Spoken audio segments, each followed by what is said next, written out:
Hej, mit navn er Marius. Jeg er bygningskonstruktør, studerende i Odense, og jeg prøver at forklare lidt om, hvad bygbarhed er for noget. Bygbarhed det kan forstås ved, at et materiale eller en samling mellem bygningsdel eller en udførelsesmetode er egnet til anvendelse i byggeriet.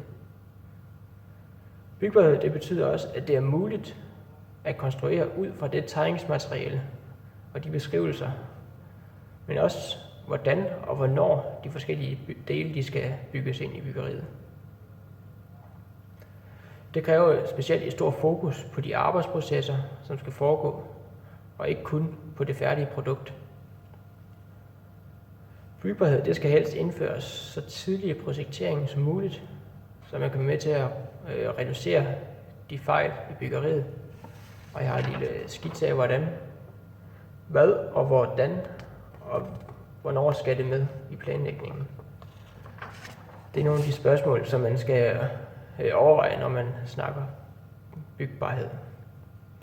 Man skal også øje for, at når man sidder som projektering, så bliver man nødt til at fokus på det, som bliver projekteret, skal kunne udføres af en håndværker ude på byggepladsen, og han skal kunne forstå og sætte sig ind i det tegningsmateriale og de beskrivelser, som han får i hånden, og skal kunne bygge det korrekt efter det.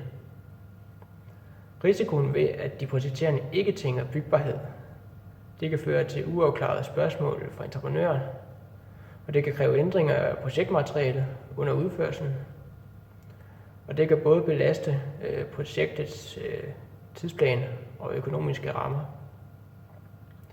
Derfor er det rigtig vigtigt, at al den viden og erfaring, som man får ude fra byggepladserne, at man tager det med ind i projekteringen af byggeriet. Og her har jeg lige en lille, hvor man samarbejder på tværs af projekteringen og udførelsesværelsen. Og tak fordi I så med. Ved yderligere spørgsmål kan I bare kontakte mig. Hej.